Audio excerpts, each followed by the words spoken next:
Ferrand vous invite au cœur de l'histoire sur Europe 1. Aujourd'hui, Franck Ferrand, vous nous racontez l'histoire d'une famille écossaise. Bonjour Franck. Bonjour Anissa, bonjour à tous. Nous allons parler des Montgomery cet après-midi, surtout de Gabriel, cet infortuné capitaine de la garde écossaise qui a eu, en 1559, la maladresse d'aller blesser mortellement le roi Henri II. C'était au cours du fameux tournoi des Tournelles. Et vous avez invité pour la circonstance le directeur du Musée national de la Renaissance au château d'Écouen. En effet, nous avons demandé à Thierry Crépin-Leblond de venir faire le départ dans toute cette affaire entre ce qui appartient à la réalité et ce qui relèverait plutôt de la légende. Belle légende au demeurant, vous allez pouvoir en juger.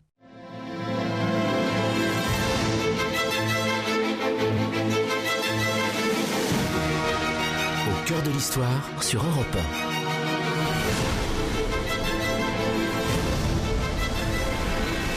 Franck Ferrand.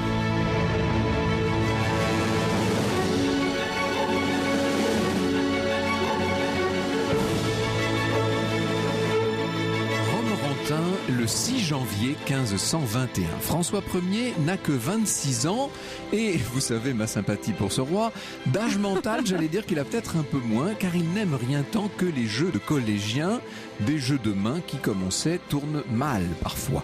En ce jour des rois, il a entendu dire que chez le comte de Saint-Paul, un seigneur ayant eu la fève s'est couronné. Vous savez, c'est la tradition des rois. Alors l'idée prend au roi et à son petit entourage de courir sus à ce rival. Et comme il a beaucoup neigé ces jours-là du côté de Romorantin, eh bien, on se décide à battre cet ennemi d'un soir aux boules de neige, figurez-vous. Voilà donc notre jeune monarque qui se lance à la tête d'une joyeuse compagnie, un peu alcoolisée sans doute, dans une bataille de potache. Dans le camp adverse, si l'on ose dire, figure un certain Jacques de Montgomery, qui est un seigneur d'origine écossaise. Alors est-ce que ce Montgomery aurait fini par se prendre au jeu un peu trop ? Toujours est-il que, n'ayant plus rien sous la main à lancer vers les assaillants, il met la main gantée sur un énorme tison rougeoyant dans l'âtre et le balance par une croisée du premier étage, idée funeste autant que grotesque, car c'est le roi lui-même, figurez-vous, c'est François Ier qui reçoit le tison en pleine face. Tout le bas du visage est frappé, brûlé, un coup vraiment rude. Le roi va perdre connaissance pendant un certain temps. C'est Alain Landurand qui le raconte. Pour soigner les plaies, le chirurgien lui coupa son abondante chevelure et pour cacher la cicatrice au menton, le roi se laissa pousser la barbe. À la cour, les hommes s'empressèrent de l'imiter. Une mode était lancée pour un siècle. François Ier ne tint pas rigueur à Jacques de Montgomery. C'est assez amusant, cette histoire. Si on est passé de visages imberbes aux cheveux longs à des visages barbus aux cheveux courts, c'est, semble-t-il, pour autant que la chronique ait raison sur le sujet, c'est, semble-t-il, à cause de cette petite affaire du début de 1521. Petite affaire qui aurait pu avoir des répercussions considérables et même historiques. Alors, est-ce qu'elle est vraie, cette histoire ? Pour le moins fameuse. Ce qui est certain, c'est qu'on l'a beaucoup racontée parce qu'elle fait écho à une autre affaire nettement plus grave et qui s'est déroulée à la génération suivante. Cette tragédie, on peut dire là une des plus effarantes de l'histoire de notre monarchie, cette tragédie met en scène le fils de François Ier, Henri II, et le fils aussi de l'imprudent lanceur de tison Gabriel de Montgomery. C'est quand même assez étonnant, ça. 38 ans plus tard, à Paris, un 30 juin 1559.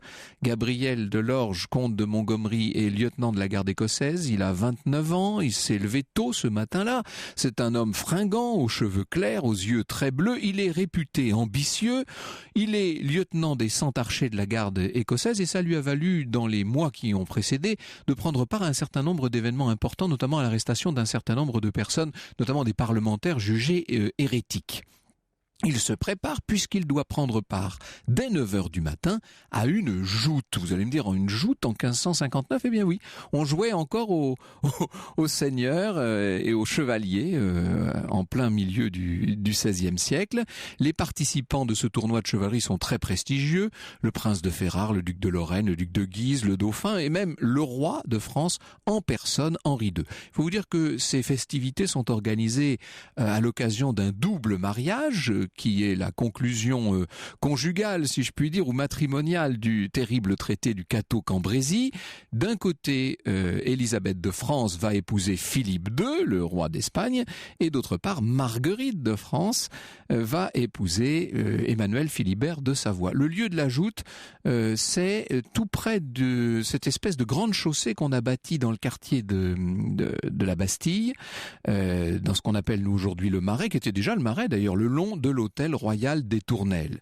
Une large rue dépavée, ensablée. Alors il faut imaginer le décorum, hein, bien entendu. On a tendu partout de très belles tapisseries, les estrades ont été festonnées, de même bien sûr que la tribune et que l'Arc de Triomphe qui est fiché du côté de la Bastille. On voit un peu partout les armes de France, d'Espagne et de Savoie pour ce mariage royal, bien sûr. C'est Henri II qui a voulu que le tournoi ait lieu à cet endroit, en plein Paris. Vous savez, Henri II a toujours eu, quand je dis toujours, au moins depuis sa captivité en Espagne, des rêves de chevalerie. Il a eu besoin de se faire valoir. Il faut vous dire que Henri II a 40 ans. C'est un homme qui, pour l'époque, vieillit évidemment et il veut montrer qu'il est toujours très fier, robuste. Nous dirions-nous aujourd'hui sportif, car sans doute qu'Henri II aura été le plus sportif de tous nos rois. Vers le milieu de la matinée, les joutes commencent donc sous une chaleur qui se fait de plus en plus terrible. Et Gabriel de Montgomery sur sa belle monture, la mine décidée, sous un casque aux plumes pourpres, fait tout à fait impression. C'est un combattant adroit, solide. Dans les tribunes, on reconnaît la dauphine et reine d'Écosse Marie Stuart. On reconnaît Diane de Poitiers, bien sûr, hein, qui est la favorite du roi. Et puis la reine elle-même, Catherine de Médicis. Qui est inquiète, Catherine, parce que vous savez qu'elle est toujours entourée de mages et d'astrologues et qui lui ont dit que cette journée serait néfaste et qu'il fallait qu'elle se méfie d'un jour de chaleur et de poussière, etc. Il y a eu toutes sortes de prédictions, oui, de mauvais présages. Le roi apparaît donc, belle armure dorée, à tour de sable et d'argent, c'est-à-dire noir et blanc, hein, ce sont toujours les couleurs de Diane que le roi porte en lice. Et le premier combat a lieu contre le duc de Savoie, son nouveau beau-frère. Henri lui lance « Serrez bien les genoux, car je vous veux bien ébranler sans respect d'alliance ni de la fraternité », lui dit-il. Les trompettes retentissent, les deux chevaliers s'élancent, c'est le choc. D'abord on entend le martèlement des sabots sur le sable, et puis le choc toujours impressionnant. Hein. Je ne sais pas si vous avez eu l'occasion d'assister à ce genre de tournoi, c'est très spectaculaire, bien entendu. Savoie vacille, il manque même de tomber. C'est pour Henri II une victoire. La reine qui avait peur peut rouvrir les yeux, elle soupire, elle s'évente, et aussitôt on lance un nouveau combat, cette fois contre l'impressionnant duc de Guise. Choc brutal, aucun vainqueur. Henri II pourrait se contenter de ce double échange, mais il en veut davantage. Il lui faut une victoire nette. Peut-être, après tout, peut-être que c'est la dernière fois qu'il entre en lice. Il ne veut pas quitter définitivement la reine, si je puis dire, sur une semi-victoire. Et il désigne donc Gabriel de Montgomery. Allez, de nouveau, les combattants se mettent en place et les trompettes retentissent et l'on s'élance, les chevaliers poussent leur monture, les lances se rompent, volent en éclats et cette fois, on peut dire que le roi n'a pas brillé puisque Gabriel l'a clairement menacé. Il a branlé sur sa selle, il a même dû se remettre en selle à la fin de la course. Et Henri est vraiment vexé. Il demande une revanche. Pour tout vous dire, dans les tribunes, on commence à en avoir assez. La reine a envoyé un messager à son mari pour qu'il renonce. Gabriel aussi voudrait faire entendre raison à ce roi qui s'obstine. Le maréchal de Vieilleville, qui est là théoriquement comme juge d'armes, remet, ça n'est pas son rôle du tout, il remet au roi son casque. Semble-t-il, il le cale mal, enfin il ne le ferme pas, il ne ferme pas la visière. Semble-t-il. Gabriel, de son côté, n'a pas le temps de se munir d'une nouvelle lance que le roi, déjà et sans avoir attendu le signal cette fois, le roi s'élance. Ça, c'est une précipitation qui va lui coûter très cher. La lance très abîmée de Gabriel de Montgomery va riper sur l'armure du roi, va toucher le souverain au visage à travers la visière de son casque. Vous imaginez les tribunes qui se lèvent d'un mouvement et ça y est, le roi Henri est complètement effondré sur le col de sa monture.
extrait de la toccata de l'Orfeo de Monteverdi à l'instant sur Europe 1.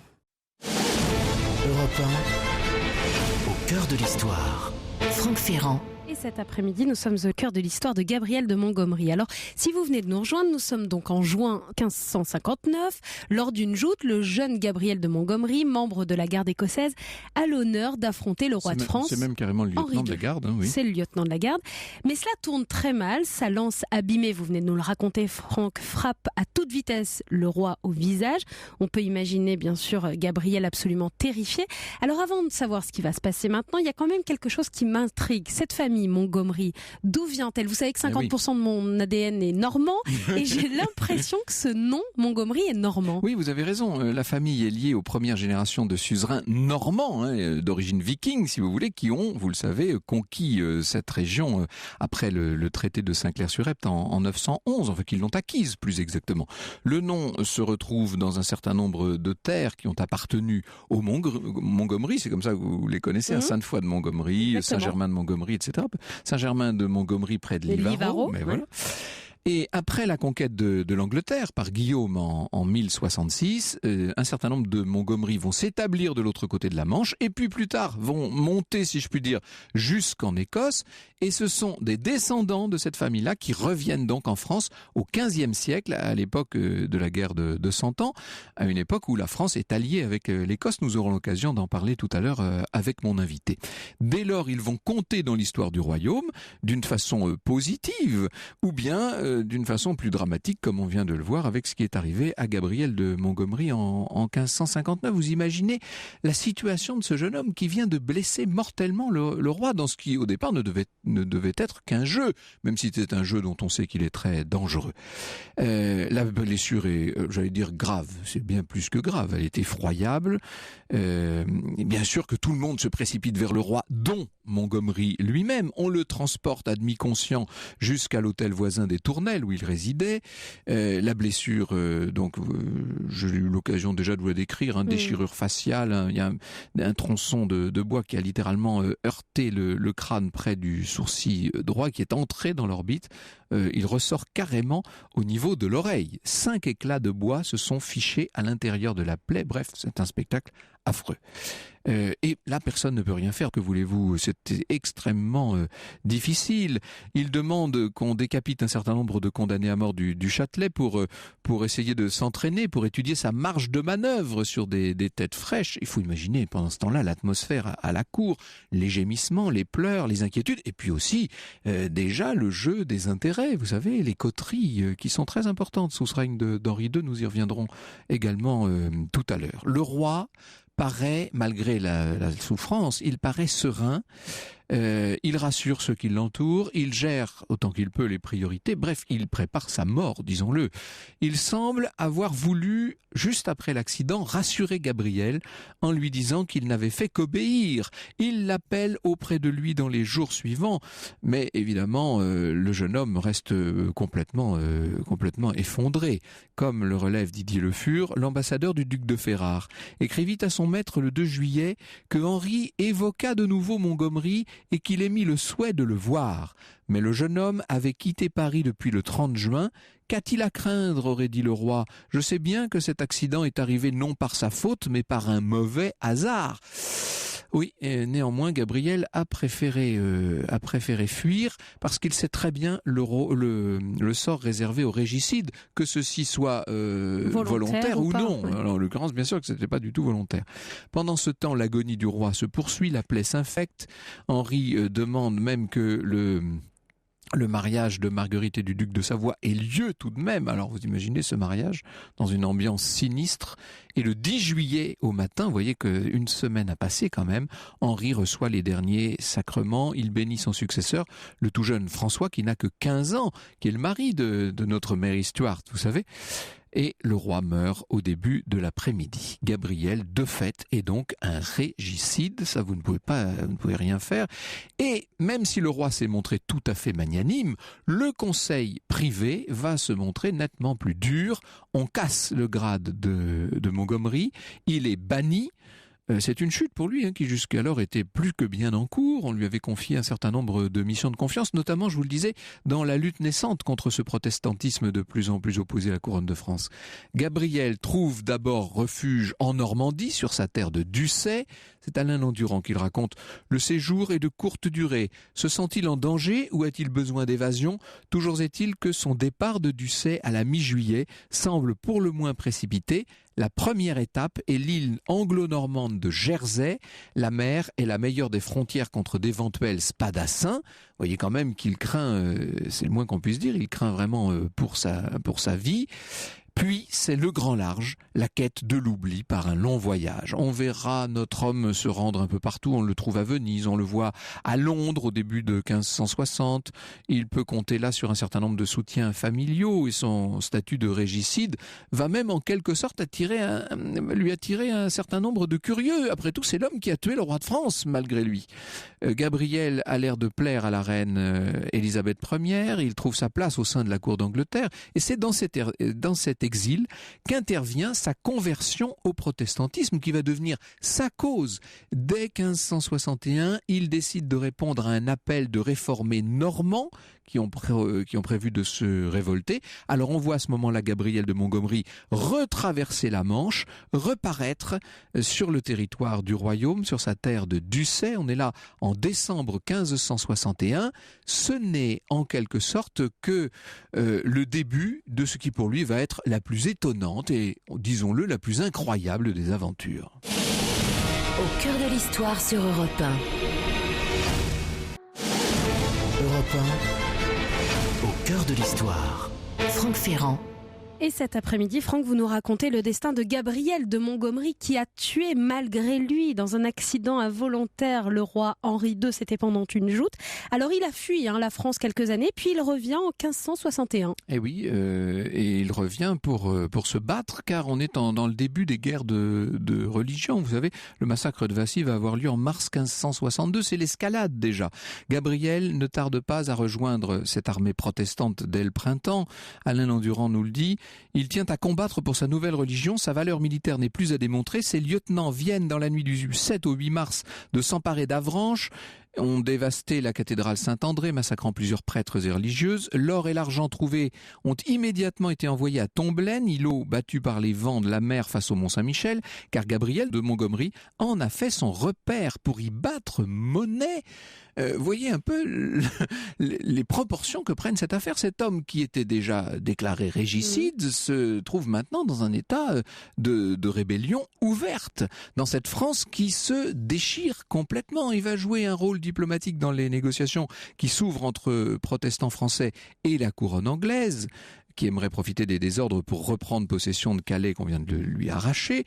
Alors, ce serait fastidieux d'entrer dans le détail de toutes les batailles auxquelles participe Gabriel.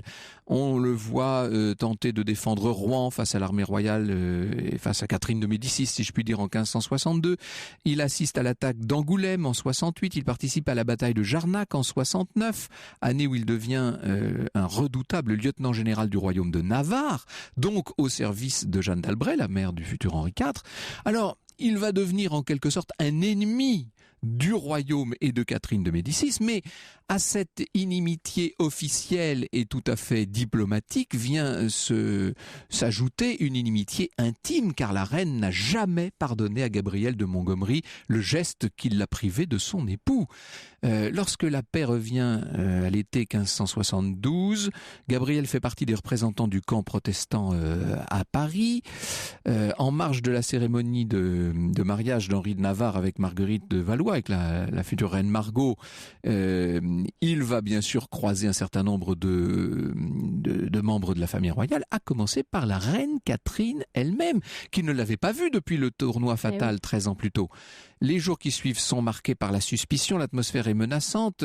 Vous savez ce qui va se passer, évidemment, c'est l'effroyable massacre de la Saint-Barthélemy. Gabriel fait partie des cibles, sauf qu'il réussit à quitter Paris à temps. Et comme le souligne Alain Landurand, que nous suivons dans cette affaire depuis le début, Gabriel est le seul officier de l'état-major huguenot à échapper au massacre. On peut imaginer après ça sa colère, et comme celle de tous les protestants qui ont survécu. Une lutte à mort est engagée, une lutte dont il espère bien pouvoir tirer une forme de vengeance. Vous avouerez que cette histoire prend des proportions tout à fait inattendues. Au cœur de l'histoire sur Europe 1.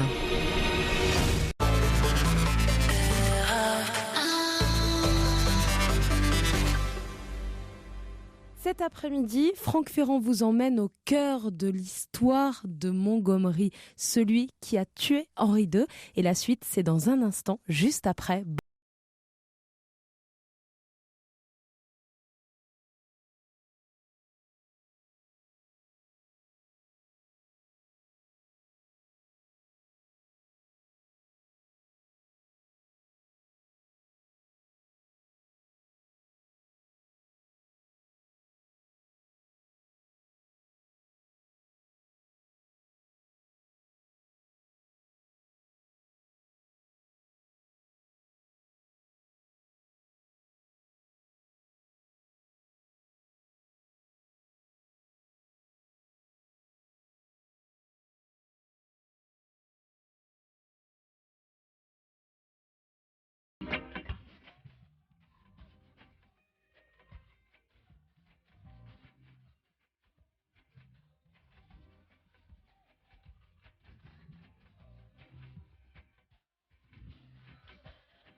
Get Up, Stand Up, c'était Bob Marley à l'instant sur Europe 1. Au cœur de l'histoire. Franck Ferrand.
de la Symphonia de l'Orfeo de Monteverdi sur Europe 1. Nous sommes au cœur de l'histoire de Gabriel de Montgomery, celui qui a tué malgré lui le roi Henri II, avec votre invité Thierry Crépin-Leblond, directeur du musée de la Renaissance. Alors, on vient de le voir avec vous, Gabriel de Montgomery a survécu au massacre de la Saint-Barthélemy. Oui, mais Franck. c'est comme un fauve blessé, si vous voulez. Il est maintenant d'une fureur totale. Il va contribuer à soulever tous les protestants de Normandie. On est à la fin de l'hiver 1574. Et dans le cours de ces opérations, il va se faire encercler au début du mois de mai dans la place de Domfront. Domfront, c'est entre Alençon et Avranches.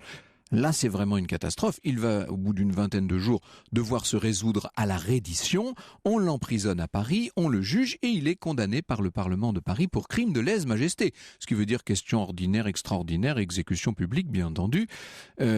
Alors, la foule s'est déplacée, place de Grève, pour assister à la décapitation de ce chef protestant redouté, mais aussi, évidemment, dans le fond du cœur de ceux qui sont là, pour assister à l'exécution de celui qui avait tué le roi Henri II, on ne peut pas l'empêcher. Je laisse la conclusion à Alain Landurand. Le lundi suivant, la tête du régicide, entre guillemets, qu'on avait exposé sur une pique, fut enlevée durant la nuit sur ordre de la reine-mère, donc de Catherine, la veuve d'Henri II, qui, dit-on, avait assisté depuis une fenêtre à l'exécution. Bonjour Thierry Crépin-Leblond. Est-ce qu'on peut parler d'une forme de vengeance de la part de Catherine de Médicis ? Certainement, Catherine n'avait jamais cessé d'aimer son mari défunt. Toute l'emblématique qu'elle adopte avec cette chaux vive que la pluie ne parvient pas à éteindre le montre. Après cette rancœur... Vous nous expliquez la chaux vive en deux mots. Voilà, c'est-à-dire que Catherine de Médicis, en tant que reine, avait une image qu'on appelle un emblème, qui était l'arc-en-ciel avec la figure d'Isis, la messagère des dieux. Et après la mort du roi, elle a changé, elle a retiré cet emblème, elle a pris une autre devise en latin et non plus en grec, et il y avait une montagne de chaux vive avec énormément de gouttes de pluie, d'orage en train de tomber dessus, et cette chaux fume encore. Ça veut dire que les flammes de l'amour de la reine ne s'éteindront jamais. L'amour et peut-être de sa vengeance. Donc. L'un ne va pas sans l'autre, en tout cas l'amour et la haine. Et effectivement, sur Gabrielle de Montgomery, elle n'a jamais changé d'avis, et elle a été la première furieuse qui a réussi à s'échapper de Rouen lors du siège où meurt Antoine de Bourbon. C'est assez drôle, d'ailleurs, bon, c'est pas Montgomery qui l'a tué pour le coup, mais ce sont ses propres hommes. Décidément. Donc, voilà, Catherine n'a pas réussi à mettre la main dessus, et à chaque fois, elle demande de ses nouvelles, elle demande où il est. Donc on sent bien qu'il y a une vengeance personnelle, au-delà d'une forme de rancœur d'État. Si on l'a cassé de son grade... Alors, lieutenant, en fait, il était le capitaine, parce que le capitaine en titre, c'était son père. Et il tenait lieu de son père. Il était survivancier, comme on disait. Hein. Et donc, il a été cassé de son grade et banni parce qu'il a été maladroit. Et effectivement, cette maladresse s'adressait à la personne sacrée du roi. Et donc, il ne pouvait pas ne pas y avoir de châtiment malgré le pardon du roi. Oui. Effectivement, s'il n'y avait pas eu le pardon du roi... à deux reprises. Tout à fait. Henri II est d'une totale clarté à ce propos. Il veut pardonner à Gabriel, il le bénit même la deuxième fois qu'il le reçoit. Donc, mais ça ne change rien à la vindicte générale, en fait. C'est pas vraiment une vindicte, c'est une stupeur qui a besoin, en quelque sorte, d'un bouc émissaire. Et voilà, c'est ça. Le roi est bien conscient de sa propre erreur, mais il est sacré, il a été oint à Reims, donc toucher le roi, c'est toucher en quelque sorte une part de la divinité. Donc souvenez-vous, quand l'Arche d'Alliance entre à Jérusalem, elle va verser, un homme l'empêche de verser, il tomberait de mort, parce qu'on ne doit jamais toucher l'Arche d'Alliance. Le roi, c'est pareil. Donc celui qui, malgré lui, l'a blessé à mort et de toute façon coupable, dans une moindre mesure, évidemment, heureusement, on ne l'a pas écartelé, etc. Voilà. Normalement, effectivement, la peine réservée au régicide, c'est l'écartellement. C'est le plus affreux de tous les supplices. C'est ce qui arrive à Paul Traude-Méré, par exemple, lorsqu'il tue François de Guise, puisqu'on estime que le duc de Guise est un lieutenant du roi, donc c'est comme un régicide, et Paul Traude-Méré est traité comme tel. Alors ce n'est pas le cas évidemment de Gabriel. Il est déclaré néanmoins régicide de fait, en quelque sorte. C'est un régicide malgré lui. C'est-à-dire que ce n'est pas déclaré par écrit, mais sa maladresse fait qu'effectivement on le punit. Voilà. Alors lui aurait pu passer un restant de vie dans une sorte d'errance. On l'a vu recueilli par la reine d'Angleterre. Il aurait pu vivre à l'étranger. En Italie aussi. Et puis en Italie, donc à Venise, un certain temps, etc. Et au contraire, c'est comme si la maturité venant, il relevait le gant d'une certaine manière et se mettait à faire de cet acte involontaire de sa jeunesse quasiment un fait d'armes. Il va revendiquer, est-ce qu'on peut dire qu'il va jusqu'à revendiquer la mort d'Henri II ? Je ne crois pas, parce qu'on a dit qu'il avait changé d'armoirie, Voilà, ça n'est pas vrai. Exemple. Non. C'est une attribution a posteriori. C'est toujours le même problème dans ces événements-là, oui. Un peu comme la mort de César, hein, les ides de mars, il y avait des signes annonciateurs, mais tout ça on les découvre après. Donc dans ce cadre-là, non, il a gardé ses armoiries propres, qui avaient les fleurs de lys, et c'est ça qui a donné l'envie. C'est parce que Abouvine, un de ses ancêtres, s'était distingué. Donc il avait un écu avec des fleurs de lys dans les cartelets. Et on a cru qu'il voulait les enlever pour signifier « je les ai tués ». Alors ça, c'est de l'interprétation du XVIIe siècle, en fait. Donc, c'était un très valeureux combattant, et c'est ça qu'il a voulu montrer à chaque fois, c'est qu'il n'avait jamais démérité. Et effectivement, auprès du prince de Condé, comme de l'amiral de Coligny, c'est lui qui avait la charge de l'avant-garde. C'était l'homme d'action efficace. Alors, ne n'allons pas revenir sur les circonstances de la mort d'Henri II, sur lesquelles je me suis beaucoup étendu dans divers écrits, et même ici à plusieurs reprises à ce micro, mais au-delà des circonstances, vous avez vous-même évoqué à l'instant toutes ces prédictions, ces prophéties, etc. Vous nous dites que les prophéties en question sont a posteriori. Il y a quand même, qu'on le veuille ou non, celle de Nostradamus qui avait été éditée 4 ans plus tôt. Effectivement, mais personne n'y a pensé. Oui, c'est voilà, au XVIIe siècle qu'on a fait le lien. Oui, voilà. C'est ça le problème. C'est toujours après coup qu'on dit « Ah mais oui, mais en cherchant bien, on trouve quelque chose ». Parce qu'effectivement, la mort d'un roi, surtout dans ces circonstances-là, c'est quelque chose de formidable. Et donc, il faut qu'on le remette dans le cadre humain. Et le remettre dans le cadre humain, c'est trouver toujours des raisons de dire « Ah mais oui, mais on aurait pu le prévoir ». De la même manière, on n'est pas tout à fait certain que ce soit le père de Gabriel, Jacques de Montgomery, qui ait blessé François Ier à Romorantin, en fait. Non, l'identification est venue justement après. Après, là encore. On sait que quelqu'un l'a fait, mais on ne sait pas qui. Alors, on dit, justement, il y a une famille idéale. Ah oui, finalement, ça devient un peu les ennemis, malgré eux, de tous les rois de France. Ce qui est dommage, parce que Jacques de Lorge, le père, a été un valeureux héros aux côtés de Bayard, notamment lors de la défense de Mézières. Justement, si vous êtes d'accord, dans un instant, on va revenir sur l'origine de cette famille, sur son engagement depuis des décennies, même des siècles sur le territoire français, et ça va nous permettre d'évoquer toutes ces grandes familles écossaises au service de la France. Au cœur de l'histoire sur Europe 1. Europe 1, au cœur de l'histoire. Franck Ferrand. Et nous sommes en plein XVIe siècle cet après-midi au cœur de l'histoire de Gabriel de Montgomery qui a tué Henri II par accident lors d'un tournoi qu'il organisait pour le mariage de sa fille. Alors justement, il faut peut-être qu'on dise un mot, Thierry Crépin-Leblond, de cette affaire de tournoi, parce que on imagine les tournois au 12, 13, 14e siècle, mais pas au 16e. Que fait un tournoi de chevalerie en plein Paris sous le règne d'Henri II ? Ça paraît étrange. Ça va rester une constante dans la vie de cour, parce que le roi doit se montrer et son entourage doit se prouver comme valeureux. Catherine de Médicis interdira les joutes, évidemment, à partir de la mort de son mari. Les successeurs d'Henri II et même Henri IV et ses propres successeurs respecteront cette interdiction qui pouvait menacer la vie de quelqu'un, mais on aura à ce moment-là des carousels phénoménaux où on continuera à montrer sa capacité à manier son cheval. On a le recueil de Pluvinel. Carrousel, c'est 1660. 1667, oui, c'est Louis XIV. Oui. Et on a des planches aquarellées fabuleuses à la bibliothèque de Versailles qui montrent la richesse des costumes, les caparaçons. Ça reste des grands spectacles. Et ça, il les faut, c'est obligatoire. Et le roi doit se montrer le meilleur, tout comme dans la danse. Le ballet, là aussi, va reprendre. Jean-Marie Apostolides, dans un ouvrage qui s'appelle Le Roi Machine, estimait justement que le carrousel était une manière d'institutionnaliser ce qu'il appelle le désarmement de la noblesse d'épée, mais c'est-à-dire qu'il faut donner à la noblesse une place dans la société, il faut que cette place soit visible et qu'elle soit clairement sujette du roi, bien entendu. Donc il y a toute une symbolique qui accompagne ces tournois. C'est un comportement exemplaire, tant de la noblesse que du roi par rapport à elle. Il n'empêche que dans le cas précis et personnel d'Henri II, il y avait quand même bien la volonté d'en découdre. C'était un roi qui adorait tous les exercices physiques, il ne faisait même que ça, j'allais dire, et il prenait un grand plaisir à ce... Il voulait montrer qu'il n'avait rien perdu effectivement de sa virilité et de sa capacité physique, et un peu comme son père, il a été aussi grand que François Ier, et il s'entraînait à sauter de cheval, etc. Il aimait être admiré, non seulement pour ce qu'il était, on va dire pour sa couronne, mais pour ce qu'il était réellement. Et si la mort d'Henri II a été un tel choc dans l'ensemble du royaume, c'est que le roi était très apprécié en son temps. Aujourd'hui, le règne d'Henri II est un peu éclipsé par celui de son père, bien entendu, et puis par ces guerres de religion qui vont naître pendant le règne et qui surtout vont se développer juste après sa mort.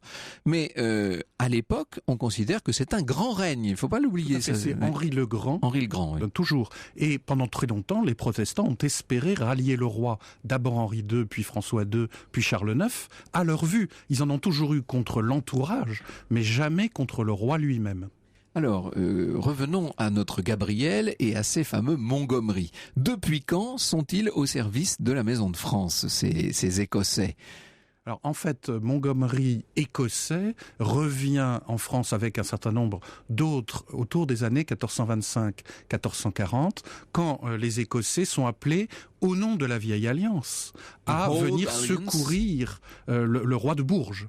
C'est-à-dire que l'Old Alliance, il y en a qui ont dit qu'elle remontait aux Carolingiens, n'exagérons rien, elle est signée au XIIIe. Voilà, elle est signée en 1296 entre Philippe le Bel et le roi d'Écosse. Le traité est simple.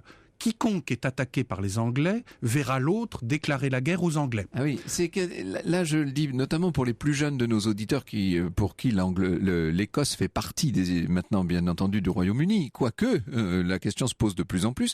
Mais pendant très longtemps, l'Écosse était non seulement un royaume indépendant, mais un royaume souvent ennemi de l'Angleterre. Et donc les Écossais cherchaient des alliés contre les Anglais. Et donc en l'occurrence les Français ont trouvé que c'était très pratique. Voilà, et ils ont tenu parole des deux côtés. C'est-à-dire que une fois un roi d'Écosse est mort sur le champ de bataille pour avoir attaqué les Anglais en respectant l'Old Alliance, et dans l'autre sens, pendant la guerre de 100 ans, au nom de l'Old Alliance, il y a eu des débarquements de Français en Écosse. Alors malheureusement, ils n'ont pas réussi à remporter de grandes victoires, donc on l'a un peu oublié. Mais c'est par exemple pour ça que Jacques de Lorge est fait capitaine de la garde écossaise. C'est parce qu'il a emmené un contingent. Lorge, c'était son autre titre, je le dis. Oui, voilà, c'est-à-dire le père de Gabriel de Montgomery a été fait capitaine de la garde écossaise parce qu'il avait emmené un contingent aider Marie de Guise, reine régente d'Écosse, la mère de Marie Stuart, contre les Anglais. Parce que ça aussi, c'est pas mal. Les Lorraines ont marié leur sœur au roi d'Écosse, Jacques V, mais en l'occurrence, la reine ensuite, elle-même, va marier sa fille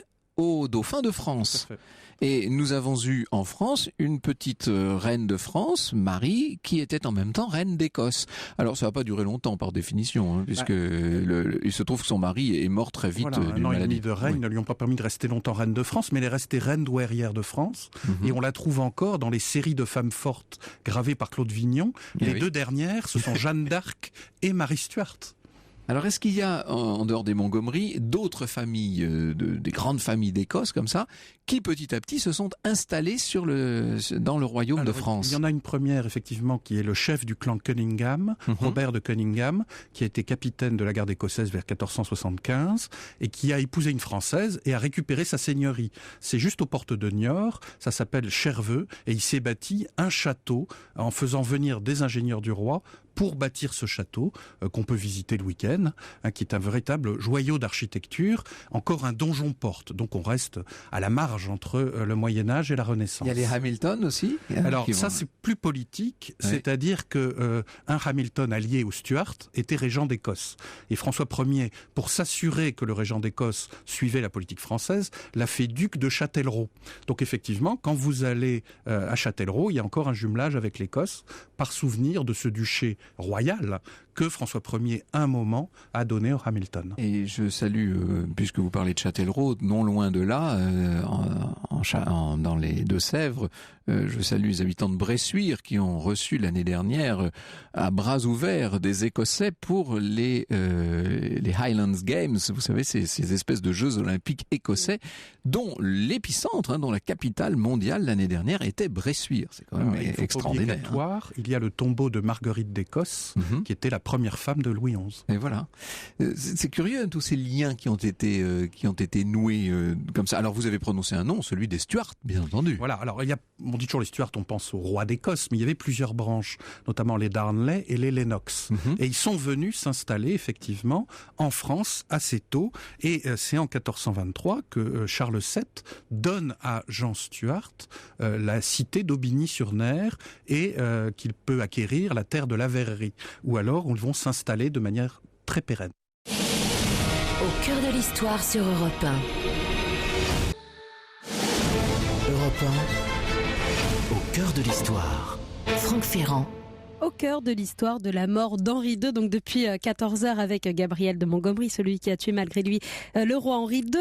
Et vous remarquez que nos auditeurs ont assez mal pris le terme de meurtrier qui est apparu sur les réseaux sociaux ce matin, qui n'est peut-être pas effectivement très... C'est un homicide involontaire, on va dire ça comme ça. C'est peut-être un peu maladroit comme terme, mais l'idée était que le pauvre, en tout cas, a été bel et bien considéré comme tel. On peut dire ça, hein, Thierry Crépin-Leblond. Aux yeux des gens, il était un meurtrier. Alors, de fait, oui. Oui, c'est ça. Involontairement, la réalité était la même. Il avait mis fin à l'existence d'un roi. Et ça ne s'oublie jamais. C'est un régicide, effectivement. Oui. Alors Thierry Crépin-Leblond, votre invité, Franck Ferrand, est directeur du musée de la Renaissance au Château des Coins, c'est dans le Val d'Oise. Eh oui, alors c'est un merveilleux, là aussi j'ai eu l'occasion d'en parler beaucoup, de ce merveilleux Château des Coins, avec notamment ces cheminées peintes au décor absolument unique, qui à elles toutes seules méritent le voyage, mais il y a des collections très riches, beaucoup d'expositions. Qu'est-ce que vous avez à nous proposer cette année au musée national de la Renaissance, Thierry Crépin-Leblond ? Exceptionnel, puisque nous fêterons les 40 ans de l'ouverture du musée en 1977. Il y a tout un réseau qui va se mettre en place. 77-2017, et oui, 40 ans. Et on va mettre des œuvres du musée chez un certain nombre de partenaires. Il y a un réseau qui se met en place avec beaucoup de renvois et on va publier pour la première fois la monographie du château, son architecture, son décor peint, ainsi que le guide des collections du musée que va publier la Réunion des musées nationaux. Château que l'on doit au célèbre connétable Anne de Montmorency, bien entendu, hein, qui en a été l'âme d'une certaine manière. À ce propos, si je puis dire, vous vouliez parler du maréchal d'Aubigny et de son rôle sous François Ier. Parce que voilà, Anne de Montmorency d'un côté est un grand personnage et il était présent au tournoi dont il était le juge de 1559, mais on a souvent des personnages qui sont occultés par d'autres. Et Bayard, par exemple, a fait oublier qu'un des grands héros des guerres d'Italie, envoyé notamment sur Naples, c'était Stuart d'Aubigny, qui était en fait donc Robert Stuart, comte de Lennox, et qui a fait rebâtir le château de la Verrerie, je pense que vous en parlerez, et en même temps qui est très souvent celui qui maintient l'honneur de la France sur le sol italien à la tête des armées. Et il ne meurt qu'en 1544. Oui, donc il a eu une longue vie. Presque à la fin du règne de François Ier. Voilà, et on l'a honoré du titre de maréchal de France. Alors, nous parlions de ces grandes familles, les Hamilton, les Cunningham, les Stuart, qu'on appelle à la cour de France les Stuarts, en changeant leur nom, qui au départ était Stuart, tout simplement d'ailleurs. Elles ont laissé, bien entendu, un certain patrimoine. Vous me voyez venir, Thierry Crépin-Leblond, nous nous approchons de la partie patrimoine de l'émission. Elles nous ont laissé des châteaux, des domaines qui sont plus ou moins écossais, mais qui en tout cas appartenaient à des familles écossaises. Effectivement, tout autour des Stuarts, il y avait un certain nombre de gens fiefés de leur entourage. Donc beaucoup de maisons de la ville d'Aubigny-sur-Ner sont reconstruites après 1512 parce qu'il y a eu un incendie assez dévastateur. Et il y avait un château où se trouve le musée de l'Old Alliance, en même temps que la mairie, et qui est en cours d'étude. Donc je pense qu'au bout de cette étude, on pourra redater un certain nombre de salles, un certain nombre de décors. Mais c'était le fief central avec effectivement des décors aux emblèmes de Robert Stuart, à l'initiale de son épouse, sa deuxième épouse, Jacqueline de Lacueille, ce qui fait qu'on trouvait partout « J'aime Jacqueline ». Non, c'est pas un graffito sur un arbre, c'est réellement le décor ostentatoire voulu par Robert Stuart. Alors, disons un mot peut-être de Ducey et du fief des Montgomery, en Normandie. Il y avait un château très important, mais qui a été rebâti en fait par le fils de Gabriel. Malheureusement, il ne nous reste plus que la galerie et le pavillon par rapport à un château qui était beaucoup plus important. Mais ça reste un magnifique témoignage de l'architecture de la Renaissance dans le département de la Manche. Vous parliez de Châtellerault aussi. Alors Châtellerault, il y a de très belles demeures du XVIe siècle, notamment l'hôtel des Sibylles. Quand vous vous promenez sur le boulevard, vous voyez 2 rangées de bustes qui représentent les 12 Sibylles qui ont annoncé la Passion de Christ, mais travaillés comme des décors qu'on appelait à l'antique à l'époque. Et en vous promenant dans Aubigny-sur-Ner, vous retrouvez des bustes parfaitement comparables. Merci Thierry Crépin-Leblond. Vous êtes le directeur du musée de la Renaissance au Château des Coins. Merci beaucoup Anissa, on se retrouve demain pour une autre rediffusion du dimanche, 14h. Oui, nous serons en Italie demain. Vous nous emmenez sur les traces de Savonarole. À Florence.